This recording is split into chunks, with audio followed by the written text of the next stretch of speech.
Olá, eu sou o pastor Eliseu Dourado de Lima, da Igreja Presbiteriana de Fortaleza, e nós estamos aqui nas nossas mídias mais uma vez, prestando um trabalho ao Senhor antes de qualquer coisa, mas também agora, nessa temporada, um serviço à cidadania, à nossa cidadania. Então acesse nossas mídias, acompanhe o nosso trabalho, divulgue o nosso trabalho, não se esqueça sempre de deixar o seu like, de se inscrever e de orar pelo trabalho da Igreja Presbiteriana de Fortaleza. O nosso desejo é expandir o conhecimento, a pregação a respeito da Palavra de Deus. Nós estamos iniciando hoje a temporada sobre o cristão e a política, como já temos feito todas as vezes que se aproxima este processo eleitoral. Estamos hoje no episódio número 1, e vamos todos os dias dessa semana, de segunda a sexta, sempre ao meio-dia, conversar a respeito desse assunto, o cristão e a política. Hoje nós estamos aí no episódio 1. Vamos falar sobre o conhecimento, as informações que são necessárias para o desenvolvimento da consciência do cidadão evangélico, não é? E que também é cidadão brasileiro. Então chegou mais um tempo de campanha política, visando as eleições, desta vez municipais, né? Prefeitos e vereadores. E aí, gente, agora todos os problemas estão resolvidos.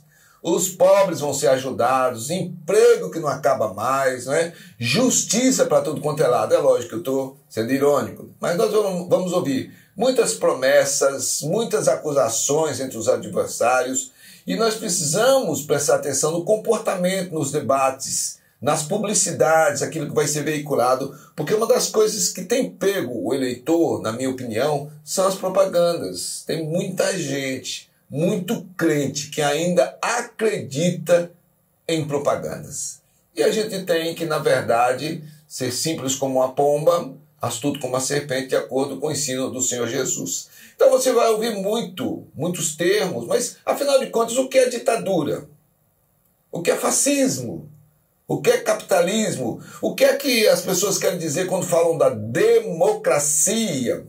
Mas parece uma democracia ultimamente, não é? Com as coisas sendo aí desobedecidas diante da Constituição do nosso país. O que significa ser um golpista? O que significa liberdade de expressão? Então o cristão ele não pode se enganar com coisas que vê nas propagandas, que chega através do WhatsApp. Eu chamo a atenção, muita fake news produzida por quem diz que combate fake news para enganar a população. Então, a quem o cristão deve ouvir é o que nós vamos falar nesse episódio. Primeiramente, a palavra de Deus. Veja o que é que diz Provérbios, capítulo 8, versículos 13 a 17. Você pode acessar aí a sua Bíblia.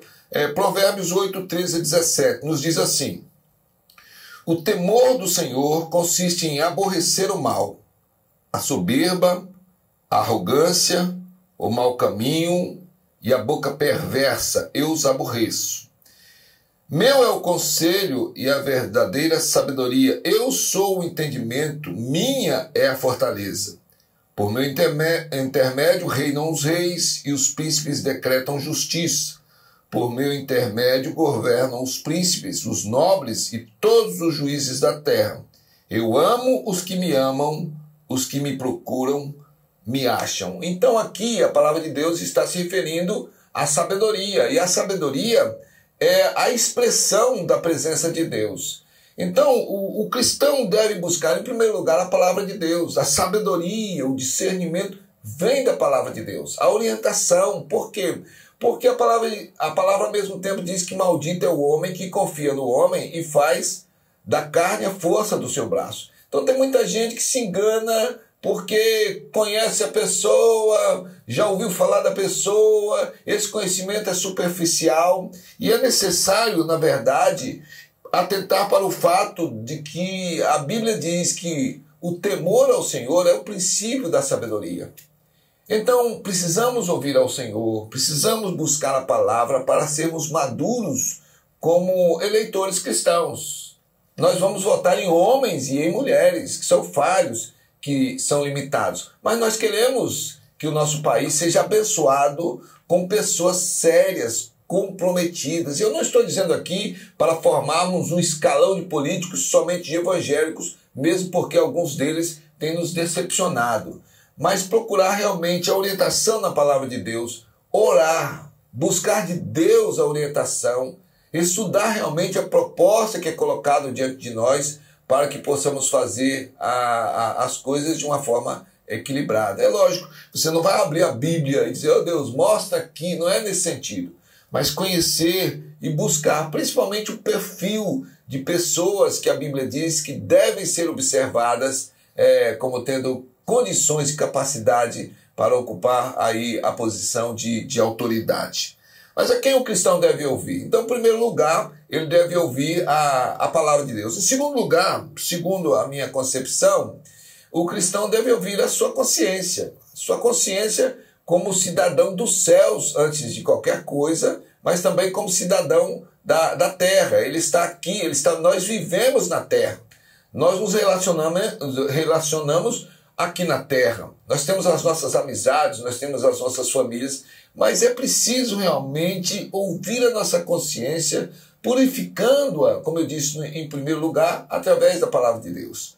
Sabe, gente, porque é preciso ter estômago, viu?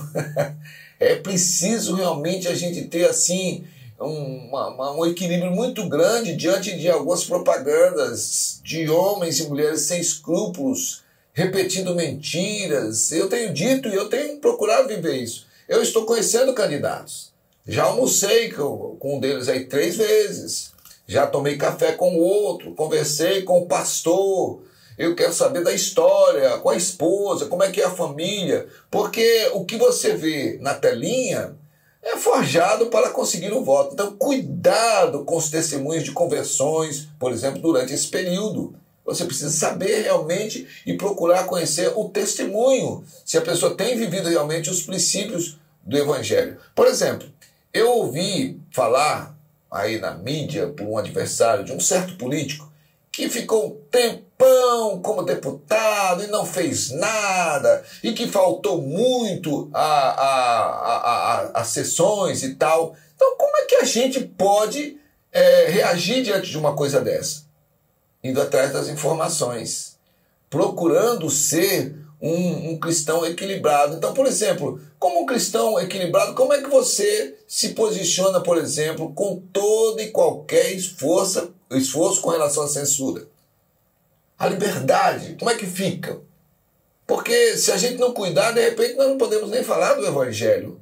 Então, às vezes, o cristão precisa tomar cuidado porque ele vai orar, pedir a Deus que abençoe a igreja, que livre as pessoas que estão pregando o Evangelho, mas que estão sendo perseguidas, algumas estão sendo mortas, igrejas estão sendo fechadas, há uma perseguição muito grande.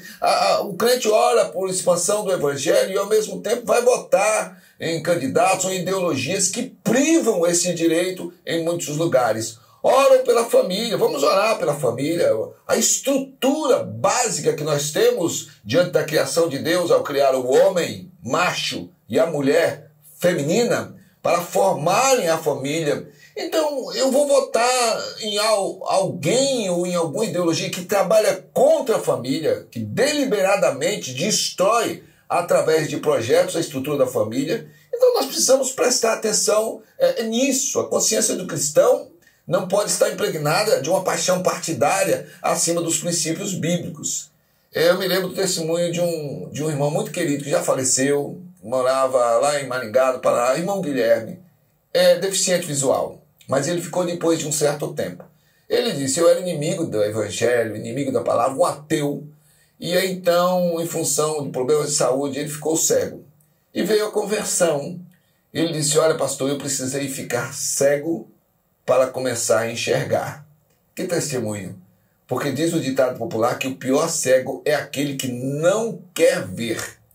Então eu disse que eu ouvi falar de um deputado que não fez projeto, que tinha ausência. Então você vai ver aqui em cima, eu consultei, por exemplo, vou dar o exemplo da Câmara dos Deputados. Tem aqui um link, não sei se vai dar tempo de você copiar, mas acesse esse link. Vai ficar aí um pouquinho na tela, copie e acesse esse link. E você vai ter ali, você digita o nome do deputado, seja qual for, isso você vai ver a história realmente dele ali, a participação e não aquilo que vem através das propagandas. O apóstolo Paulo estava sendo acusado diante do governador Félix. Acusações, muitas delas não, falsas, porque ele pregava o evangelho. Tinha gente já determinada em sufocar o evangelho. E nós podemos ler lá em Atos, no capítulo 24, versículo 16, o testemunho do apóstolo Paulo. Ele diz assim, lá em Atos 24, 16, por isso também me esforço por ter sempre consciência pura diante de Deus e dos homens. Que Deus nos abençoe nessa caminhada. Preste atenção nos candidatos aí que gastam muito tempo, pagam pelo seu dinheiro e pelo meu, para ficar falando mal dos outros, para ficar criticando, ao invés de apresentar propostas e propostas coerentes. Não perca aí o nosso próximo episódio, não é? Segunda a sexta, estamos iniciando hoje, sempre ao meio-dia. Acesse as nossas mídias, nos acompanhe com oração e também divulgando o trabalho da Igreja Presbiteriana de Fortaleza. Até amanhã, se Deus quiser.